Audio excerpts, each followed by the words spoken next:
Good morning, my name is Rumball and I have the honour of being the very first speaker at the inaugural OzLockCon. This morning I'll be presenting to you security in depth when security theatre just isn't enough.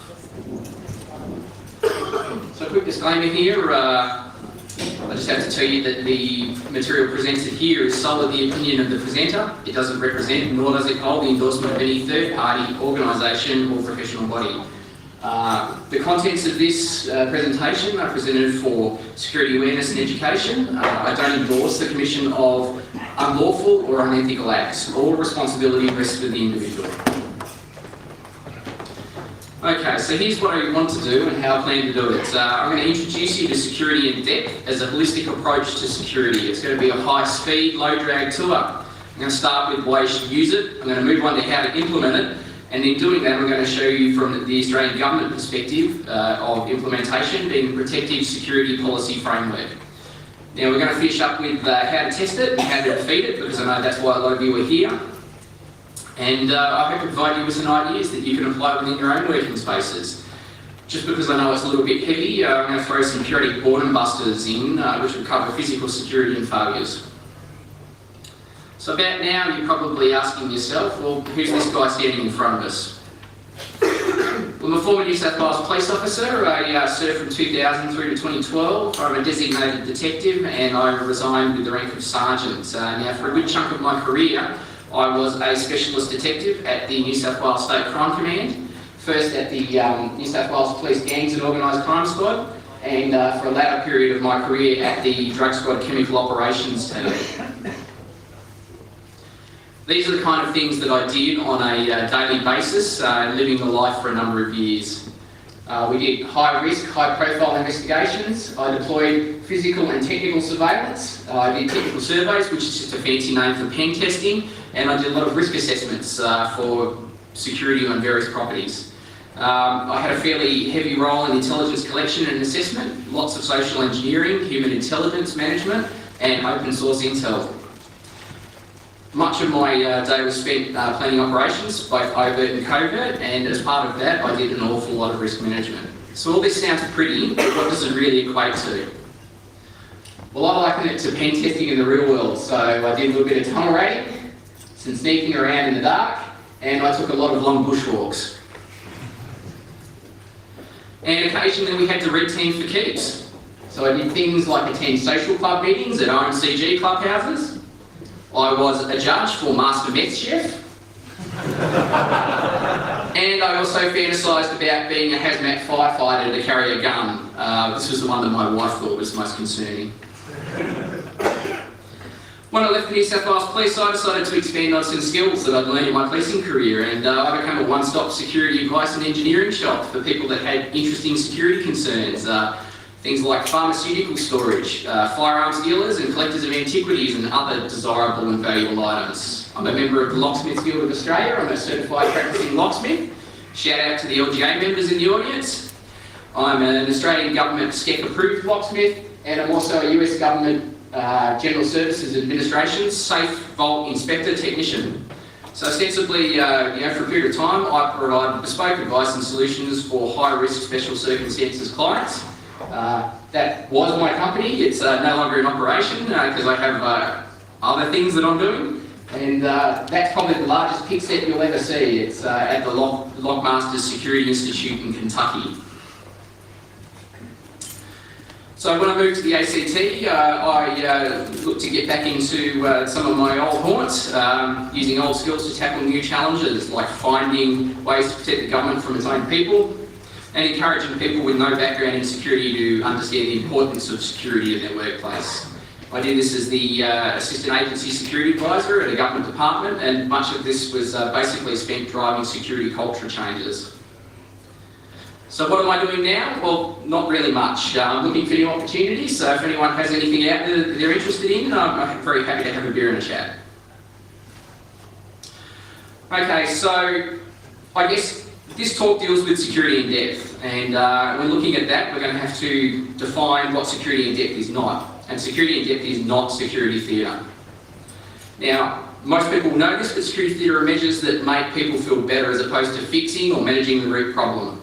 Some examples here on this slide of classic security theatre, airport security check-ins. Buy me a beer later and I'll tell you some very interesting stories about things I've walked through an airport with.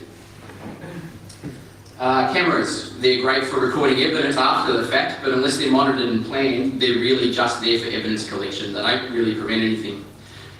And security guards, well, you know, this can be a bit of a mixed batch. Some are window dressing, some are good, but in general, if you pay peanuts, you will get monkeys. Now, security theatre is generally driven by the security triangle. Now, if you look at the security triangle, you have price at the top, because we all know consumers think that's the most important thing. Security at the bottom and convenience at the other corner. Generally speaking, in the security triangle, you can only have two at once. And of course, as we all know, consumers will pick price and convenience over security every day. So most security theatre is a victim of the security triangle. Alright, so it's enough of me talking for a little bit. I'm going to jump to a boredom buster and show you some security theatre in terms of a maglock secured gate.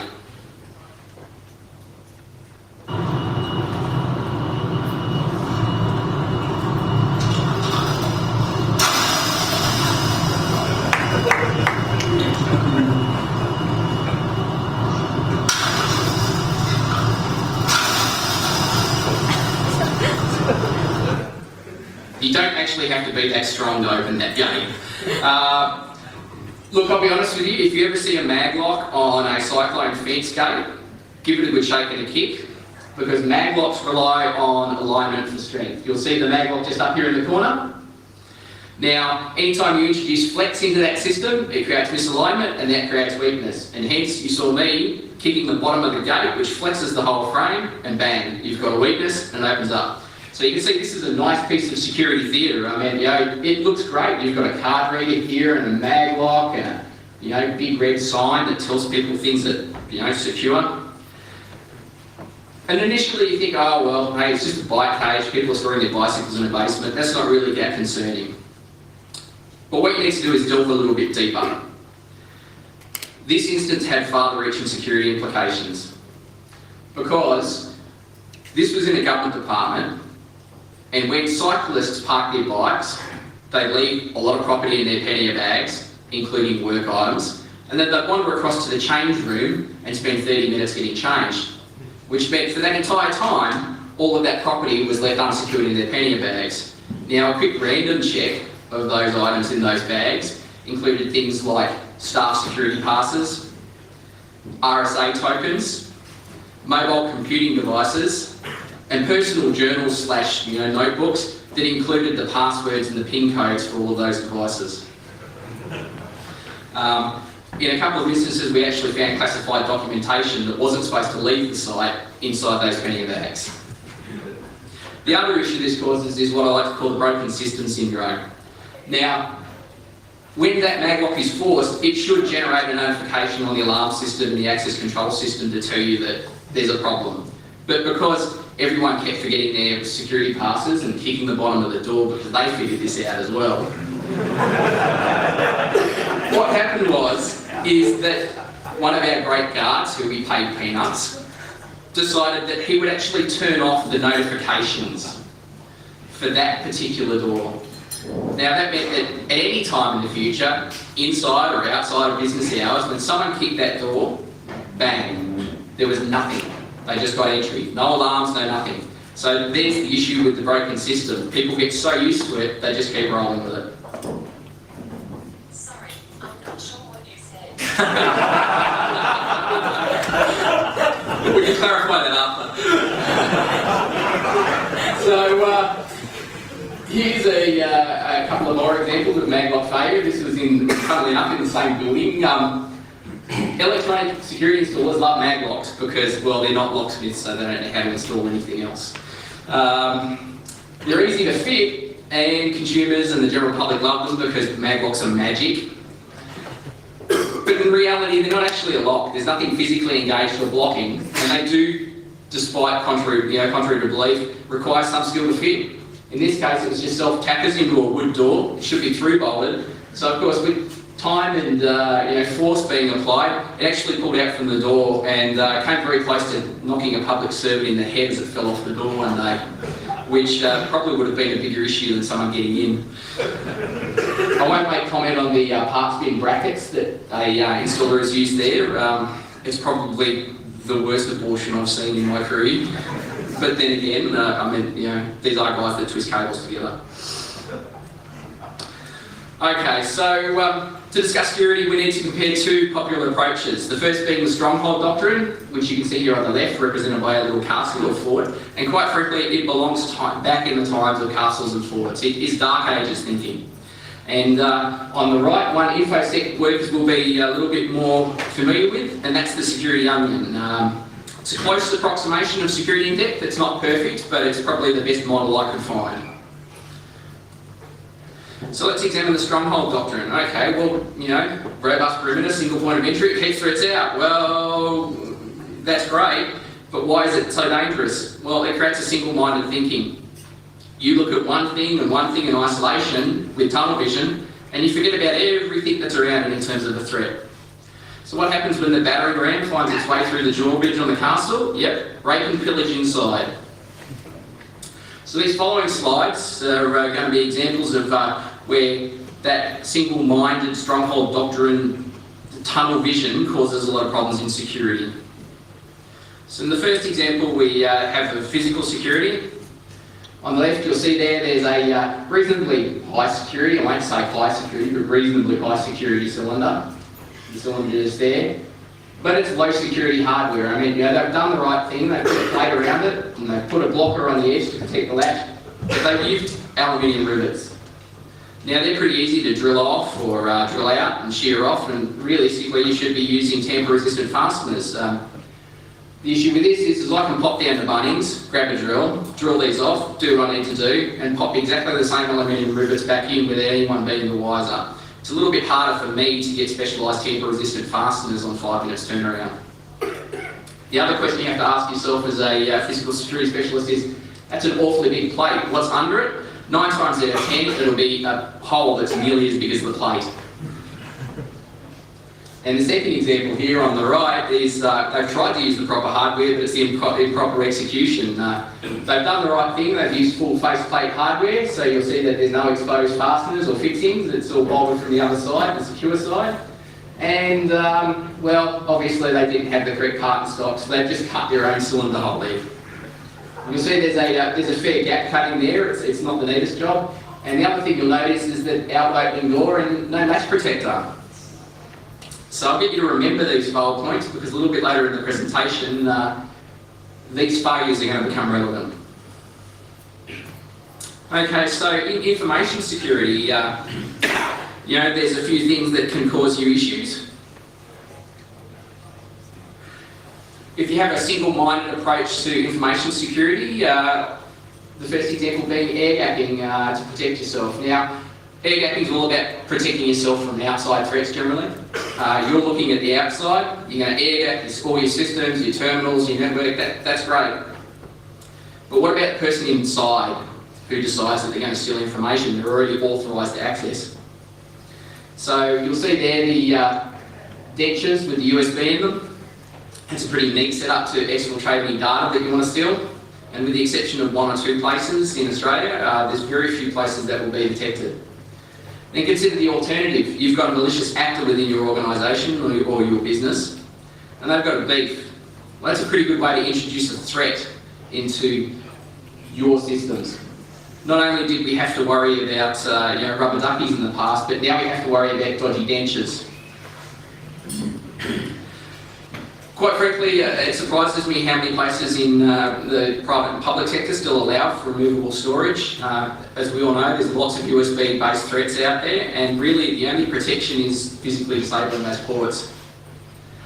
Right, the second example you've got an InfoSec with a single-minded approach is user control. Now, you can implement user control all you want, but in the end, if you solely rely on password for authentication, it's going to introduce its own issues. Oh. There we go.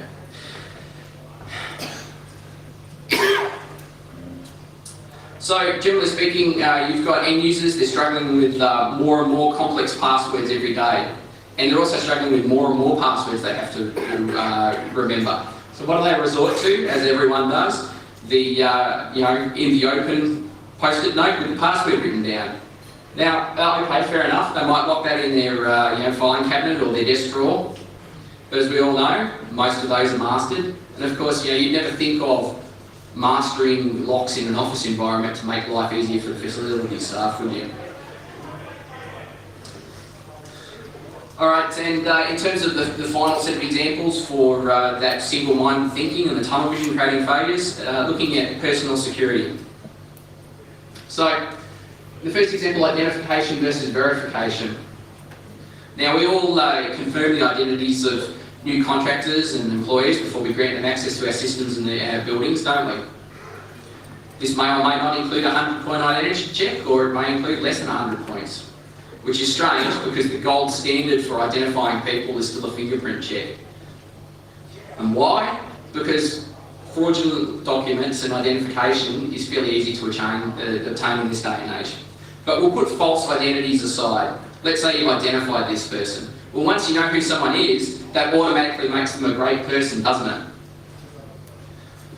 But the referee said that they're a great person because, then again, we know so much about the referees that are vouching for them. Perhaps we should see if they've done some bad things in the past. And the best way to do that is to do something like a criminal history check. Identification does not equal verification of history and conduct. Relying solely on identification does not preclude an adverse personnel security outcome.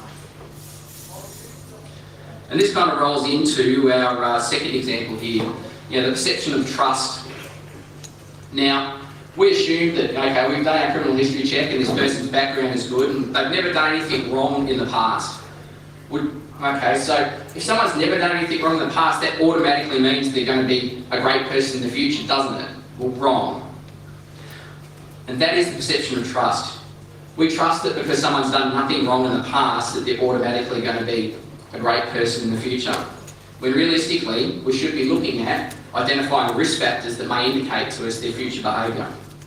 That could be things such as looking at, a risk-taking behavioural profile. Now, here we've got the example of the Ashley Madison website. Now, as we all know, the site was hacked and it exposed countless government officials and government contractors to, become exposed to what they did in their spare time, but also made them vulnerable to approaches from other parties. Additionally to this, if you have a look at the Ashley Madison website, and you just see here, life is short, have an affair. Well, for people with a risk-taking behavioural profile, this is probably an invitation down a slippery slope. Putting aside the ethics of having an affair, it shows that they have a propensity to undertake risks. So it might start there online, and then it comes into, well, let's show up to work late and hungover, and then it's, let's do some blow in the bathroom, it's an online gambling at work. And then a bit later, you're blowed up and Charlie's working and you think, shit, I might stalk a co-worker in my spare time. And then eventually, those debts from online gambling and cocaine add up, and you find yourself at a loss because you can't afford the fuel to go and stalk your co-worker. So what you might do is you think, well, I'm sitting on a pound of information here, I might sell some work info to fund those debts. Now this all sounds very far-fetched, but I can assure you that this does happen in workplaces. Alright, so we've seen that the stronghold doctrine is bad, big red cross through it. We've seen the perils of that stronghold approach, it generates tunnel vision. So we'll examine the security in depth through the security onion model. As I stated, the model's not perfect, but it's a simplistic way to look at security in depth. Now the security onion, it's ostensibly security in depth. It's not just layers, but multiple layers and multiple approaches. And the key to understanding security in depth is to ask yourself one single question. And if I can drill one thing into you from this presentation, it would be to remember this question. Who is it that needs to go or needs to know, and how do we manage those needs? Because security in depth is a holistic approach to security, where the whole is greater than the sum of the parts. And a quick one for the word nerds in the audience. I personally believe that that W there makes a big difference in meaning. I'll be blunt, whilst I like my commas Oxford, my use of dictionary is Australian English, and I do enjoy craft beer. So this is what the Australian government has to say about security in depth. I'm not going to read this to you, I'm sure you're all capable of reading. Ostensibly, it's saying what I've just said. It's a multi-faceted, multi-layered approach from many different angles to achieve one aim. So how do we achieve this mythical security in depth? Well, as the meme says, we probably haven't got time to reinvent the wheel. What about utilising all the existing standards? Well, as you can see here, there's a plethora of existing standards for security matters. You know, locks, safes, screening, intruder management, it goes on and on. If you were to expand this list out just past the Australian standards to international standards, you'd end up with thousands of standards. The brass tacks of this is that it's complicated and very costly to implement and measure compliance against all of these standards. It gets really messy. So what if I told you that there was a cheap and easy to use system? This system was developed by some of the best minds in the security and risk management fields. Millions of dollars have been spent on its development and continual improvement. It's been field tested on a large scale. It's scalable and modular. You use what you need and what you want. And for the large part, it's freely available, with some exceptions for government and government contractors only. So it sounds a bit like the infomercial. Sorry, there's no steak knives. But I'll leave you hanging there, just like the infomercial, because it's time for another boredom buster.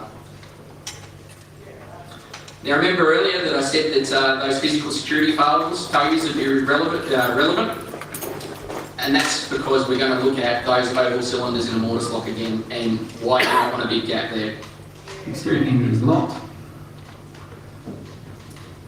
A travel hook or similar It's very hard working through a is camera. placed in to the notch cutout. It's brought around as far as possible. And then attach the retracting bar to the latch and retract the latch to gain entry. Now sometimes you will find difficulties retracting the latch because of poorly fitting door or frame or poorly fitted lock, and the binding pressure on the tongue of the latch will prevent you from gaining sufficient purchase with your travel hook. In these instances, if you angle in the opposite direction and pull up, you can actually activate the locking bar and unlock the exterior handle. So as you can see, you generally don't want a lot of space around that cylinder. Now this is an older model of the Lockwood mortise lock, and they factory, by virtue of the factory, they had that little notch cut out there so you could insert cylinders with a cam on them. On later models, they deleted this feature and left it as solid. But it's really not that hard to remove an escutcheon and drill a little 4mm hole, do what you need to do, and pop that escutcheon back on and all your sins are hidden. Just a quick point here, because I know it annoys the locksmiths in the audience. This is actually a cylinder, and everything around it is a lock. There's a tendency for people to describe cylinders as locks. The lock is the thing that actually blocks. The cylinder is the item that the key takes, and this takes the key and actually actuates the lock. Alright, so I kept you hanging for long enough. This is how the Australian government does the approach to security in depth. It's the Protective Security Policy Framework. You can find out all about it at www.protectivesecurity.gov.au. I'd encourage you to go and have a look. There's a lot of documentation there, including some technical specifications, if that's the kind of thing that floats your boat. And quite frankly, it's a crapload of free security information that you can use because the Australian government seem fit to throw it out there for everyone in Australia to try and protect their interests. It'll give you policy guidance and better practice advice. It has 36 mandatory requirements or principles for government agencies. So if you're not a government contractor, you don't necessarily need to use them. So it is modular in 4 core security areas, being physical security, information security, personal security, and governance, which comes into play a little bit later. You apply it to your own risk factors so you can give varying levels of response to various risk profiles. That's what makes it scalable. I like to call it the security sandwich. What's the security sandwich? Well, you've got the bread, which is physical security. It holds it all together, it gives it physical heft, and that's because lettuce wraps are for wusses. You've got information security there. It's your information, it's the meat, it's what makes a sandwich, and it makes your organisation. And personnel security. It's all the salad and other stuff. It can be as complicated or as simple as you like, but it's what separates a mediocre airline sandwich from a sandwich masterpiece. Alright, I'm going to blast through these slides here. As I said, you can go onto the protectivesecurity.gov website. It will tell you all about this. So I'm just going to give you a very quick overview to tell you what's there and how you can use it. In terms of physical security, it covers the needs to go as part of that sentence. Your core document is the Physical Security Management Protocol. It also has information regarding security zones, protection of ICT equipment, working away from the office, which is very relevant in this day and age with all the remote working, and managing event security. Our good friends at ASIO T4 Technical Security also provide tech notes. These are only available to accredited officials, but ostensibly it gives you a set of specifications for achieving physical security. And you also have a accreditation program, being the Security Construction Equipment Committee. They do things like approve locksmiths, as myself, consultants who can look at physical security in government facilities for you, and they also evaluate equipment as part of the sequel, which tells you which locks you should maybe be using. The example of the scale response in physical security would be security zones. You can start out with a security zone in government, which is 1, and it's ostensibly a public area where everyone has access, and you can go all the way up to zone 5, which is where you would store top secret information. Information security, that's your needs to go. You can check out the ISMP if you want to know all about it. The lead agency in this area is the Attorney General's Department, and they control how we classify security in terms of information and the materials. Most of you here will be familiar with ASD, the Information Security Manual, and also the fact that they do evaluations of software, equipment, hardware and systems. And for consultants, they have a registered assessor program called IRAP. Now your scale response example here would be security classification of documents and systems. If it's not sensitive, it doesn't need to be classified. If it's really sensitive, well then it's probably going to be top secret or code word. And personnel security. Well, you can look at your PSMP. We love acronyms in the government. It will give you information about things like vetting practices, managing the insider threat in your business or agency, and identifying and managing people of security concern. The lead agency is the Australian Government Security Vetting Agency, who tell us all about our vetting practices. And they also have another player in the room with ASIO, who provide, and there is actually a very good document online called Insider Threats and People of Security Concern. Anyone that's interested in social engineering or personnel security, I'd encourage you to read it. It has a fairly easy checklist of identifying people that may be a problem in the future for your organisation. Now the scale response example would be security clearances. If you're not handling classified information, you probably don't need a security clearance, so you can just go uncleared. If you're handling national security or highly sensitive information, well then you might have something like a negative vetting 2 or a positive vet, which covers you to handle top secret and code word information. So that's all been a little bit heavy. I'm going to bounce through that now and give you the final boredom buster. It's a public service announcement called Friends Don't Let Friends Use Quickset. Now, these Quickset knobs here, most of the locksmiths in the audience thought we were done with them. They were popular in the sort of 70s and 80s in Australia, and then they started dying out because they were no longer imported, which we all breathed a sigh of relief. And then freaking Masters came back and started importing them all. So now they're back out in the wild. And quite frankly, if you have one of these on your front door, you'll see why you probably shouldn't rely on it, other than just to hold your door closed when it blows open in the wind. Place the trap key into the keyway, insert it all the way, and you'll see that it actually becomes trapped in the keyway or in the cylinder.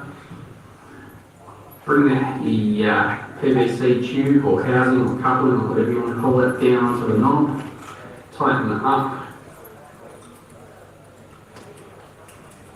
And continue tightening, and it will slowly pull the cylinder.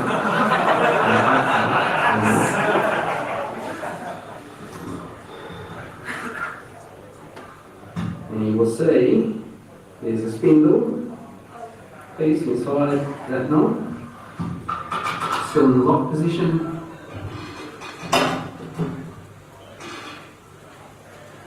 Pair of needle nose pliers.